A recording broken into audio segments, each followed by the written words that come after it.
What's going on, party people? I know y'all like, man, another KM Mitchell blog. Um, I'm sorry, another KM Mitch Talk blog, right? I know y'all saying, man, this dude just won't shut up.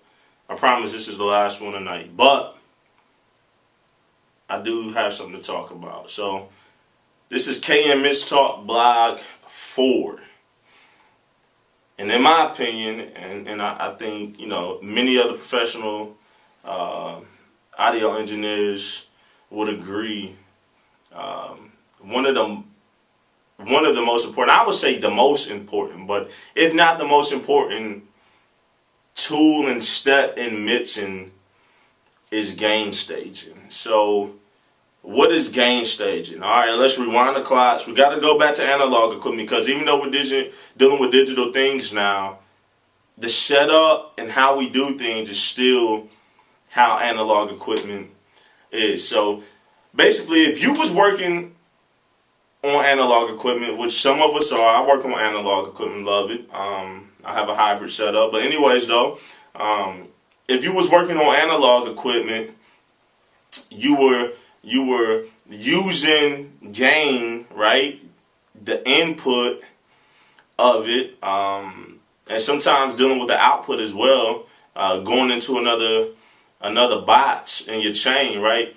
If you was doing that, you were going against two things. If the volume was too low, you was going against floor noise and different noise. So it had to be loud enough so it can get past certain kind of noises and so that it can be hitting the circuitry right in the analog equipment. But it couldn't be too loud because then obviously it would be a unpleasant distortion, even though analog equipment is known for distortion. So in analog equipment on VU meters, right, the equipment sound best when it was hitting zero on that. There was a sweet spot in that circuitry, in that converter, and in that box that it just sounds good when it hit zero. So it was real important that your signal wasn't too high and it wasn't too low. You wanted it hitting either zero or around that to get it just hitting in that sweet spot and getting your compressor, EQ, reverb, or whatever sounding the best that it could be. Now, how does that apply to the digital world? It's the same thing. Plugins, rather they emulate a specific kind of analog piece or not, they still emulate, and it's still the same concept of how analog equipment works. So, if I'm sending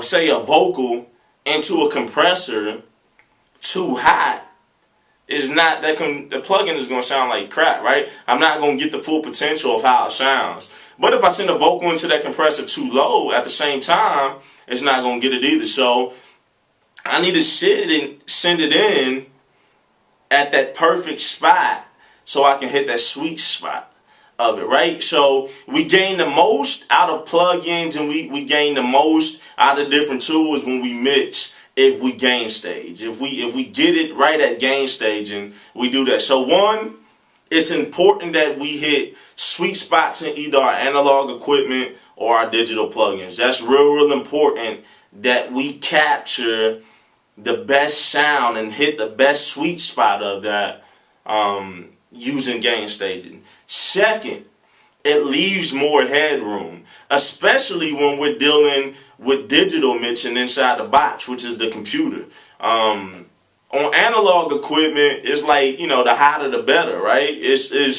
It distorts and adds a certain kind of harmonic to the signal in such a way that it's pleasant, it's magical, it's musical, it's warm, it's a great thing if the engineer knows what they're doing. But in digital, if you clip too much, it's going to sound horrible. So it's real important that once we get sessions organized and we get things labeled and color coordinated and routed how we want to do that, after we get past all of the setting up and organizational kind of things in mixing, is really important that we gain stage first. Me, what I'll do is I'll throw a analog model VU meter on my master bus, and I'll go through and I'll solo each thing in the mix, right?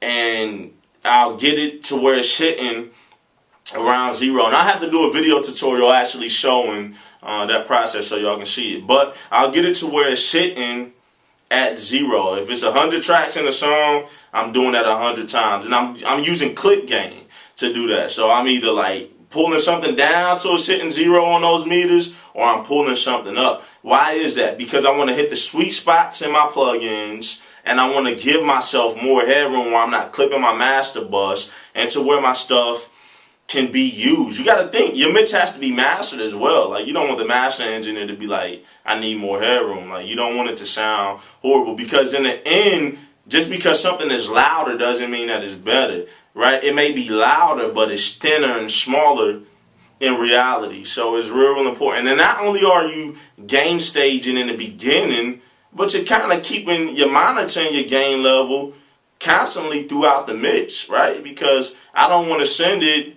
into this or this too high. I don't want to send it into this plugin or this plugin. So, you know, moral of the story is that gain staging is probably the most vital thing in the mixing, because if I'm sending it in too high, it's going to sound horrible. If I'm not boosting it enough and giving the signal enough oomph to it, I'm not going to even be able to hit that spot because it doesn't have enough power coming in. So gain staging is really important. If you overlook it, or if you don't take it serious, take it serious. If you wonder why your mix bus is always clipping out and your mixes sound tiny, it's probably because you're not gain staging. That's not the only reason, but I guarantee that if you start gain staging in all your mixes, and even when you're mastering, I guarantee you that your stuff starts sounding a whole lot better. I remember I was mixing a record for a client, and when I inserted everything in and got everything organized, it sounded horrible. And I had to cut like 12 dB out of like almost every vocal in this session that I was mixing. But just turning it down and getting to hit 0 on those VU meters sounds so much better already. Just turning it down, it sounds like a whole different song before I even actually start affecting the sound in the sense of EQ and compression and things like that. So it's really, really, really important. So start gain staging. Remember, gain staging is the most vital thing when it comes to mixing. Also, it's important when you're tracking, and it's important when you're mastering. Gain staging is important in any audio engineering field, period. So gain stage, make beautiful music. Holla.